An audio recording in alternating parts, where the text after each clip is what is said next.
नमस्कार, capital TV देख रहे हैं आप। मैं हूं आपके साथ पूजा। ब्रेकिंग नाउ में बड़ी खबर आपको बता रहे हैं। दिल्ली की राउज एवेन्यू कोर्ट ने अरविंद केजरीवाल को बहुत बड़ा झटका दे दिया है, क्योंकि राउज एवेन्यू कोर्ट ने सीबीआई को अरविंद केजरीवाल की कस्टडी सौंप दी है। आज सुनवाई के दौरान सीबीआई की तरफ से अरविंद केजरीवाल की 5 दिन की कस्टडी की मांग सीबीआई ने की थी, जिसे कोर्ट ने मान लिया है। लेकिन कोर्ट ने 5 दिन की नहीं, लेकिन 3 दिन की कस्टडी जरूर दे दी है। तो ये 3 दिन की कस्टडी अरविंद केजरीवाल के लिए बहुत बड़ा झटका देने वाला है, क्योंकि सीबीआई का कहना है कि उनके पास पुख्ता सबूत है और सबूतों के आधार पर ही सीबीआई ने अरविंद केजरीवाल को गिरफ्तार किया है। तो इन आने वाले 3 दिनों पर किस तरह से अरविंद केजरीवाल पर सीबीआई का हंटर चलेगा, किन किन सवालों के साथ सीबीआई तैयार है, तमाम बड़े अपडेट आपको बताएंगे। मेरे साथ जुड़े हैं कैपिटल टीवी के एग्जीक्यूटिव एडिटर राजीव जी। सर, ये कितनी बड़ी मुसीबत केजरीवाल के सामने आ खड़ी हुई है, क्योंकि 3 दिन की कस्टडी मिल गई है। देखिए, 3 दिन ये शुरुआत है।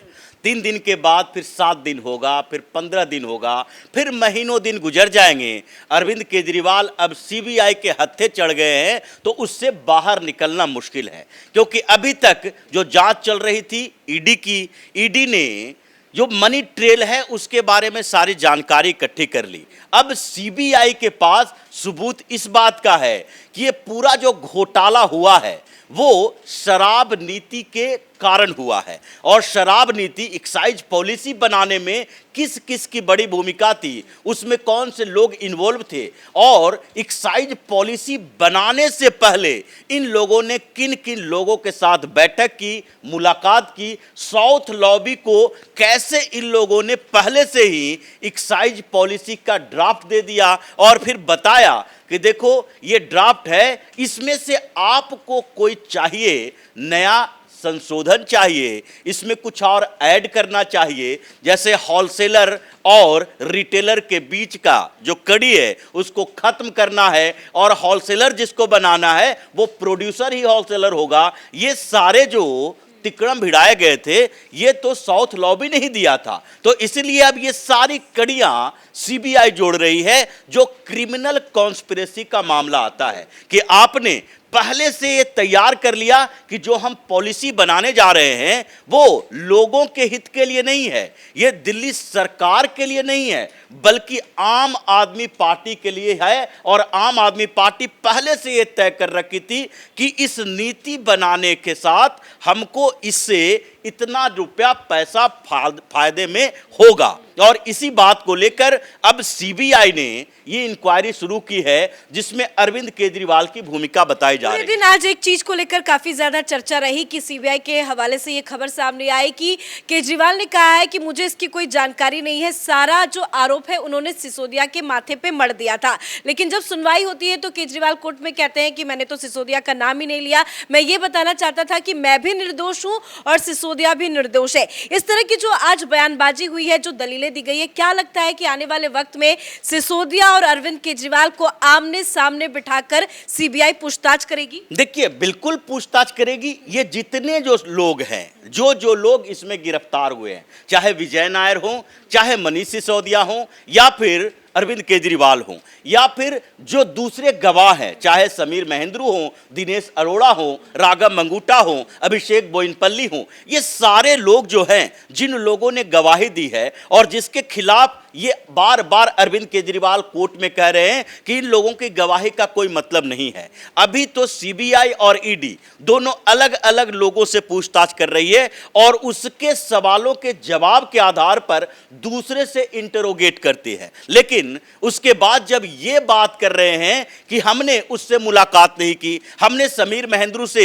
बातचीत नहीं की, फेस टाइम पर हमने बातचीत नहीं की, और हमारी मुलाकात राघव मंगूटा से नहीं हुई, हमने किसी को वादा नहीं किया, जैसा कि ईडी ने कहा कि अरविंद केजरीवाल ने खुद ही 100 करोड़ रुपए की मांग रखी थी। अब ये मनीष सिसोदिया ने 100 करोड़ की मांग नहीं रखी, मनीष सिसोदिया के बदले अरविंद केजरीवाल ने 100 करोड़ की मांग रखी। और अगर इस पूरी पॉलिसी के ऊपर जो जांच हो रही है उसमें अरविंद केजरीवाल जो बात आ रही है सामने कि मनीष सिसोदिया की बात, क्या कि मनीष सिसोदिया भी बेगुनाह है। अगर मनीष सिसोदिया की चर्चा हुई है तो अरविंद केजरीवाल इस बात को स्वीकार करें कि इन्होंने बताया कि as a excise minister Arvind Kejriwal excise minister नहीं थे और ये चीफ मिनिस्टर हैं, और चीफ मिनिस्टर रहते हुए उनको फ्रीडम दी गई थी कि मनीष सिसोदिया इस पूरे ड्राफ्ट को तैयार करें और एक्साइज पॉलिसी बनाएं, ताकि वो आगे दिल्ली में जो प्राइवेटाइजेशन है, निजीकरण जो शराब का करना है, वो मामला सामने आए और उसके लिए नीति तैयार करनी थी। लेकिन अरविंद केजरीवाल इसीलिए ये बात कह पा रहे हैं क्योंकि इनके पास खुद की कोई जिम्मेदारी नहीं है। और अगर मनीष सिसोदिया की बात आई और इन्होंने सारा दोष मनीष सिसोदिया पर मढ़ दिया कि वो एक्साइज मिनिस्टर होने के कारण स्वतंत्र हैं और डिप्टी सीएम भी रहे हैं, तो हमने उनको बड़ी जिम्मेदारी दे रखी थी, इसलिए इस मामले में चीफ मिनिस्टर का कोई इंटरफेरेंस नहीं था। लेकिन इस मामले में नहीं था, ड्राफ्ट बनाने में नहीं था, तो फिर ड्राफ्ट बनाने से पहले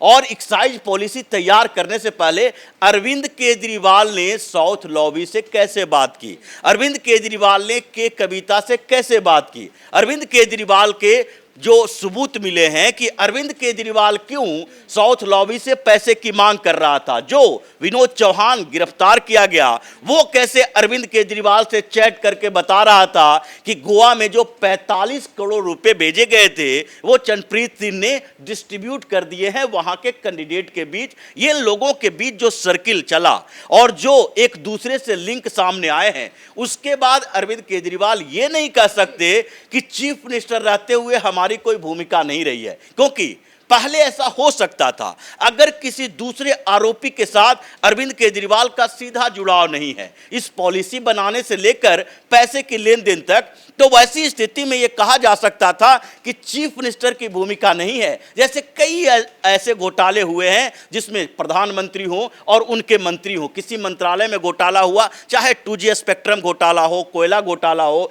इन सारे मामलों में प्रधानमंत्री उस समय जो मनमोहन सिंह थे उनके ऊपर आरोप नहीं लगा, वो उनसे पूछताछ नहीं की गई थी, क्योंकि उसमें जो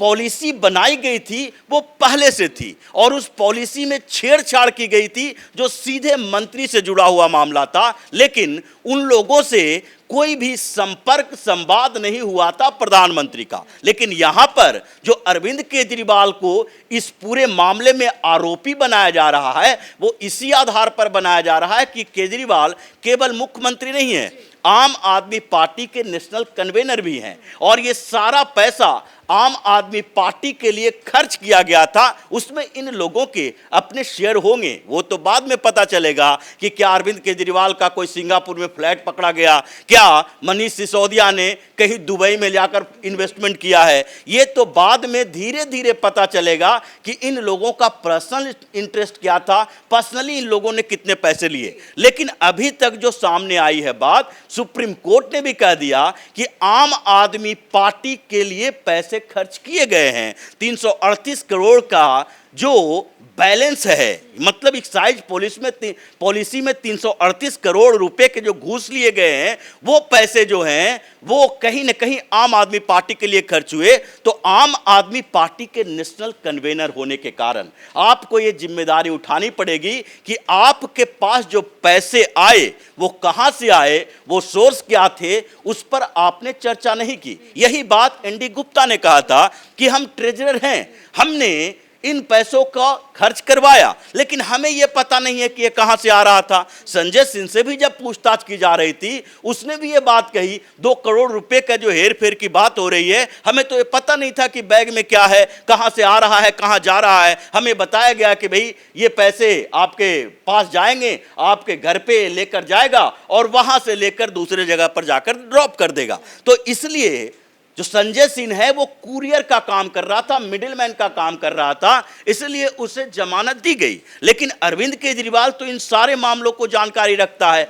और पिछले दिनों जब सुप्रीम कोर्ट ने केजरीवाल को अंतरिम राहत दी, 21 दिन के लिए बाहर छोड़ा, तो उस समय देखा जाए तो आम आदमी पार्टी के नेशनल कन्वेनर होने के कारण अरविंद केजरीवाल को छोड़ा गया था, अंतरिम राहत दी गई थी, चीफ मिनिस्टर होने के कारण नहीं। अगर चीफ मिनिस्टर होने के कारण सुप्रीम कोर्ट से राहत मिलती तो चीफ मिनिस्टर का सारा अधिकार सीज नहीं कर लिया जाता, उन्हें दफ्तर जाने का, सेक्रेटेरिएट जाने का, फाइल पे साइन करने का सारा अधिकार होता। तो अगर आप आम आदमी पार्टी के सर्वे सर्वा हो, आपके रास्ते सारे पैसे खर्च हो रहे हैं, आप उम्मीदवार तय कर रहे हो, आप सारी एक्टिविटी देख रहे हो, तो ये कैसे कह सकते हो कि आपकी पार्टी के अंदर इतना बड़ा झोल चल रहा था और आप उसको जानते नहीं थे? जबकि इन लोगों के पास एक एक सबूत है कि कौन लोग पैसा लाया, कौन दिया, कहां खर्च हुआ और इसमें अरविंद केजरीवाल की भूमिका क्या थी।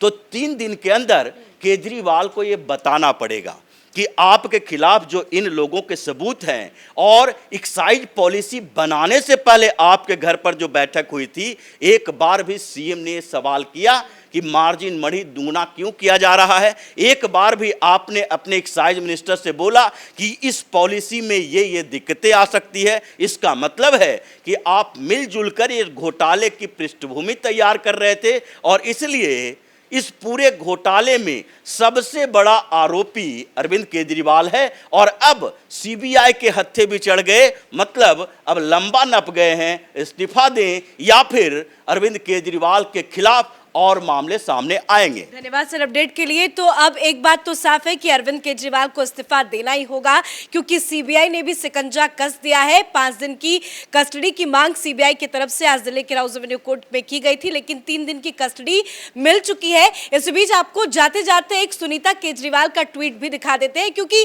अरविंद केजरीवाल पर जब से सीबीआई का एक्शन हुआ है तब से तमाम आम आदमी पार्टी के नेताओं की तरफ से सवाल खड़े किए जा रहे हैं। इसी बीच सुनीता केजरीवाल ने भी सोशल मीडिया एक्स पर एक ट्वीट किया है और सुनीता केजरीवाल ने ट्वीट करके लिखा है कि 20 जून अरविंद केजरीवाल को बेल मिली, तुरंत ईडी ने स्टे लगवा दिया, अगले ही दिन सीबीआई ने एक्यूज्ड बना दिया और आज गिरफ्तार कर लिया। पूरा तंत्र इस कोशिश में है कि बंदा जेल से बाहर ना आ जाए। ये कानून नहीं है, यह तानाशाही है, इमरजेंसी है। तो सुनीता केजरीवाल भी आम आदमी पार्टी के नेताओं की तरफ से ही भाषा बोल रही है, लेकिन बड़ी मुसीबत अरविंद केजरीवाल के सामने आ खड़ी हुई है। अब इस पूरे मामले में अगली सुनवाई 29 तारीख को होगी, लेकिन पूरी संभावना है कि केजरीवाल का बचना बहुत मुश्किल है। इस बड़ी खबर में मेरे साथ फिलहाल इतना ही। कैमरा पर्सन अशोक के साथ मैं पूजा, कैपिटल टीवी।